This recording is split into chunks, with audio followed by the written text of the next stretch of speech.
Hello mga bossing! Welcome back to my channel.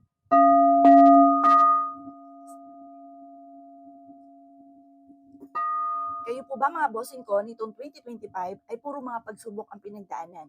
Gusto niyo po ba sa darating na 2026 ay puro swerte ang dumating po sa inyo?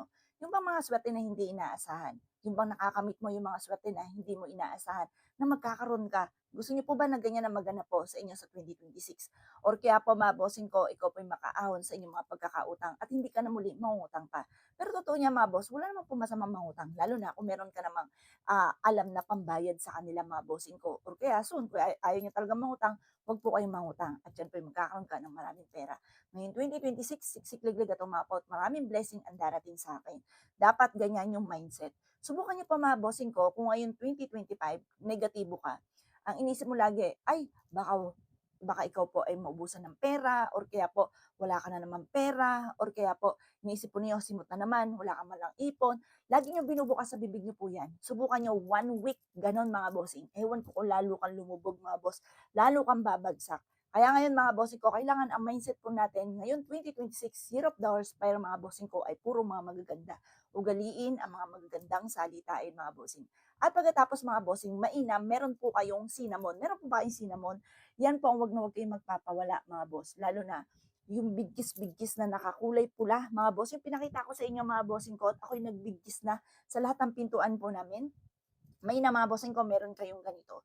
Magbigkis ka ng ganito, mga bossing ko, ng kulay pula na tali at isabit niyo po ito, mga bossing. Itali niyo po ito sa inyo po main door. Bukod sa pagsasalita ng mga magagandang salitain.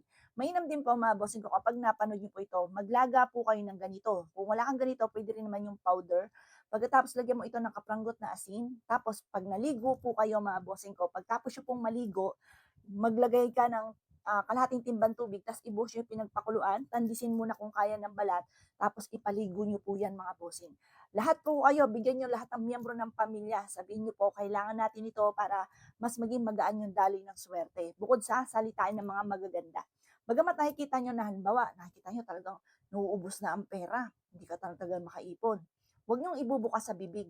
Imbis po na ibukas sa bibig, ipagdasal po natin, tapos positive lamang. Ipaubayan nyo na sa itaas mga bossing ko. Bukod sa pagiging masipag at matyaga, baka panay paubaya sa itaas, tapos panay dasal, wala ka namang gawa mga bossing. Kailangan, nasa tao ang gawa, nasa Diyos ang awa. Ayan mga bossing. Tapos sumabay ka ng mga ganito mga pamamaraan. Kasi mga boss, hindi pugit masipag at matyaga, kaya yaman ka na. Hindi pugit masipag at matyaga ka, ikaw po ay hindi na mangungutang, mga ganun mga boss. Minsan nga napapansin po natin, parang kahit anong gawin natin kayod sa ulat wala. Para may patutunguhan, subukan niyo po itong aking tinuturong ito. Kung marami kang cinnamon, magtusok ka sa isang, pwede sa asin, pwede rin po ang bigas. Pagkatapos, itusok niyo ang cinnamon. Ilagay ito sa harapan ng bahay. Ako po, pinagsama-sama ko na ang lahat ng mga pampaswerte, kagaya po ng isang orange, ganoon din po isang lemon, tapos itong cinnamon, dahon ng laurel, bawang. Naku mga boss, ewan ko lang kung hindi lumebel pa ang swerte po ninyo. O siya mga bossing ko ha, kung gusto po ninyo na mamoblema buong taon, araw-arawin niyo po ang pagsasabi ng mga pangit. Pero syempre, ayaw natin yan. Paano mga magaganda ang inyo pong sasabihin at yung tinuturo kong ito, subukan niyo po yan at magpapasalamat ka sa pampaswerteng ito. O paano mga bossing? Good luck po sa inyo po lahat.